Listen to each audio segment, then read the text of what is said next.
Hello everyone, welcome back to our YouTube channel IHM Flix, and we are continuing with our Excel learning series of day 8. In the last video, we learned about the basic Excel formulas like addition, subtraction, division, and so on. In this video, we will be learning about the most important, one of the most important function of Excel, that is the sum function. और ये function हर जगह काम आता है, फिर आप किसी भी टाइप का डेटा एनालिसिस कर रहे हो या आप कोई भी कैलकुलेशन कर रहे हो, स्पेशली जब आपके पास एक लार्ज सेट ऑफ डेटा है और आप बार बार हर डेटा को लिख नहीं सकते, तो अब आप सम फंक्शन यूज कर सकते हो। तो जैसे कि नाम बताता है, सम मतलब टोटल निकालना, चाहे वो होटल का टोटल रेवेन्यू हो, टोटल सेल्स हो या टोटल एक्सपेंस। तो अगर आप एक्सेल बिगिनर हो तो ये वीडियो बिल्कुल मिस मत करना। Now will begin with the topic sum function. Now, suppose you're working in a hotel and you're working in the accounts team. Every day you're calculating the total rooms that are booked, the revenue that is being calculated. And your manager asks you कि आज का total sales कितना हुआ? तो क्या आप हर number manually add करोगे? Obviously no. आपकी इतनी सारी बुकिंग्स होते हैं, आप अगर एक ही नंबर मैन्युअली ऐड करना स्टार्ट करेंगे तो बहुत टाइम चला जाएगा। इसके लिए हम सम फंक्शन यूज करते हैं, जो आपके लिए बहुत बेस्ट रहता है। तो सबसे पहले हम थोड़ा सैंपल डेटा क्रिएट कर लेते हैं ताकि हम इस फंक्शन को बेटर अंडरस्टैंड कर पाएँ। सो ये मेरा सैंपल डेटा जो मैंने क्रिएट करा है कि हर डे हमारा टोटल रूम सेल या जो हमारा रेवेन्यू है पर डे का कितना है। और अब हम निकालना चाहते हैं कि हमारा टोटल सेल अब तक के इन 1 वीक कितना हुआ है। तो सिंपली सम फंक्शन यूज़ करने के लिए पहले मैं आपको उसका सिंटेक्स बताती हूँ। मैं जैसे यहाँ पे इक्वल्स टू डालूंगी, जो कि हम लोग को, जैसे मैंने आपको पहले बताया था लास्ट वीडियो में, कि हमें कोई भी फॉर्मूला यूज करना तो हमें पहले इक्वल्स टू यूज करना होगा उसे एक्टिवेट करने के लिए। सम फंक्शन है तो we will simply write sum. We can either use tab और अगर आपको अपना फंक्शन मिल गया है तो आप सीधे एंटर या भी कर सकते हो। अब टैप करने के बाद हमें यहाँ पे शो हो रहा है कि इसका सिंटेक्स क्या है, यानी आप कौन कौन से नंबर ऐड करना चाहते हो वो आपको यहाँ पुट करना है। अब या तो आप मैन्युअली भी डाल सकते हैं इसे, या फिर आप एक सेल रेफरेंस करके इसमें डेटा भी फीड कर सकते हैं। सपोज मैं यहाँ ये भी लिख सकती हूँ कि 23 plus the upper cell C13 plus 3400 suppose, bracket close. आप n नंबर यूज कर सकते हैं इसमें, आपको जितने भी एडिशन करने हैं, इसमें कोई लिमिट नहीं है। ये इस तरह से भी कैलकुलेशन करता है। मुझे टोटल रेवेन्यू निकालना है तो मैं क्या करूंगी, मेरे पास ऊपर डेटा दिया है, अब सबको मैनुअली लिखने की जगह मैं सीधे से फॉर्मूला लगा दूंगी। तो हम यूज करेंगे सम ब्रैकेट। हम सिंपली सिलेक्ट करेंगे रेंज, डेटा रेंज या सेल रेंज, जिसमें भी हमें कैलकुलेशन चेक करनी है। तो हमने सिलेक्ट कर लिया अपना data range and now we'll use इधर एंटर, और we can simply write or like close the brackets, enter. So total sale is 10,600. Sorry, it is 1,06,000. So the total sales is 1,06,000. और हम इसे वैलिडेट भी कर सकते हैं।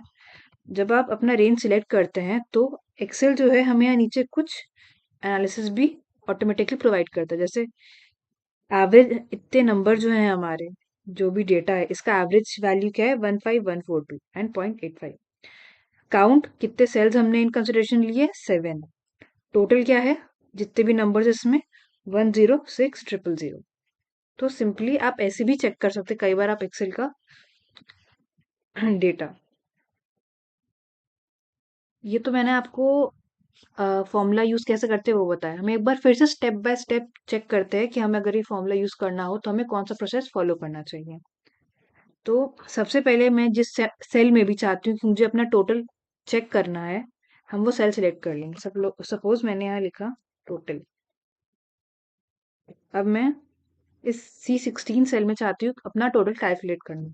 तो मैं क्या करूँगी, सिंपली मैं टाइप करूँगी फिर से equals to sum bracket open. अब जो भी मुझे सेल या रेंज सिलेक्ट करनी है, मैं अपने कर्सर या माउस से उसे सिलेक्ट कर लूँगी। मैं इसे अलग अलग भी सिलेक्ट कर सकती हूँ, अगर मैं 2-3 ऑल्टरनेटेड डेज चाहती हूँ सेल के, तो भी मैं सिलेक्ट कर सकती हूँ।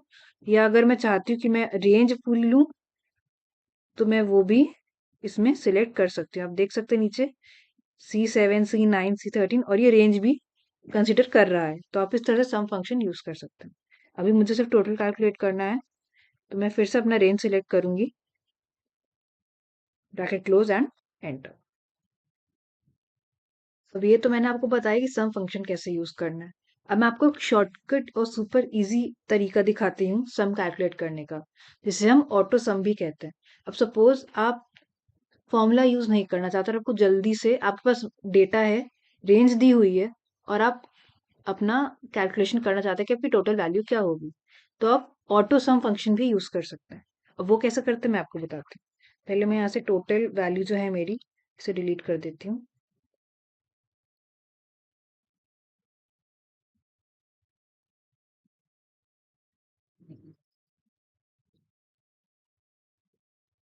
अब हमें क्या करना है, होम टैब पे जाना है और यहाँ ऑटो सम, या आप यहाँ पे ऑप्शन क्लिक करेंगे तो ऑटो सम, एवरेज, काउंट नंबर, ये सब फॉर्मूलाज यहाँ से आप कैलकुलेट कर सकते हैं विदाउट टाइपिंग इट। मैं सिंपली अपना सिलेक्ट सिलेक्ट करूंगी जहाँ पे मैं कैलकुलेशन चाहती हूँ टोटल का, और यहाँ पे ऑटो सम में क्लिक करूंगी। अब इसमें क्या होता है, एक्सेल ऑटोमेटिकली रेंज गेस कर लेता है कि आप कहाँ कैलकुलेशन और कितने रेंज में करना चाहते हैं। अगर आपको ऑलरेडी लाइन से डेटा अवेलेबल है, आप ऑटो सम फंक्शन भी यूज कर सकते हैं, आपके लिए बहुत हेल्पफुल होगा। अब मैं कुछ कॉमन मिस्टेक्स आपको बताऊंगी जो कई बार हम सम फंक्शन यूज करते वक्त कर देते हैं। आप इंश्योर करिए कि आप ब्लैंक सेल ना यूज करें अपना सम फंक्शन यूज करते वक्त, अगर वो आपके डेटा या with in your number range नहीं आ रहे तो। वरना हो सकता है कि आप कल को उसमें कोई और डेटा फीड करे, वो आपके सम फंक्शन में एरर शो करने लगेगा। दूसरा, आप टेक्स्ट को सम फंक्शन में यूज नहीं कर सकते, क्योंकि सम सिर्फ नंबर पे काम करता है। और तीसरा, सपोज जब आप सम की रेंज सिलेक्ट करते हैं, आपको ये ध्यान देना है कि जिस सेल में आपको कैलकुलेशन परफॉर्म करना है, आपको वो इंक्लूड नहीं करना है उसमें। सपोज करिए मैं अपने C14 सेल में सम कैलकुलेट करना चाहती हूँ। मैंने रेंज स्टार्ट करी सिलेक्ट करना ऊपर से। अब मेरा जो कैलकुलेशन है वो C14 सेल में है। अगर मैं इसको भी इंक्लूड कर दूंगी, यानी यहाँ से यहाँ तक चली जाऊंगी इंस्टेड ऑफ C13, मेरे पे एरर शो कर देगा कि एक सर्कुलर रेफरेंस शो हो रहा है कि जिस सेल में मैं डेटा कैलकुलेट करना चाहती हूँ, मैं उसी को दोबारा रेफर करूँ, जिसकी वजह से मेरा डेटा गलत कैलकुलेट हो सकता है। तो हम यहाँ पे क्या करेंगे, इसको चेक करेंगे, अपना रेंज दोबारा सिलेक्ट करेंगे, कहीं हमने ज्यादा तो नहीं ले लिया। अब यहाँ शो कर हमने C14 तक लिया है, तो हम इसको सिंपली करेक्ट कर देंगे C13 तक and enter. So that is all for today. I hope that you will do the same by making a practice data similarly to mine, or you can use any other data as well. Like आप check कर सकते हैं कि आप, अगर हर दिन आपके 2 customer आ रहे हैं और आपका पर रूम रेंट ये है, तो आपका total revenue earn on that day क्या होगा, या आपका टोटल एक्सपेंस कितना जा रहा है अपने होटल के मेंटेनेंस में पर डे पर वीक। आप उसका कैलकुलेशन भी कर सकते हैं बाय यूजिंग सम और ऑटो सम।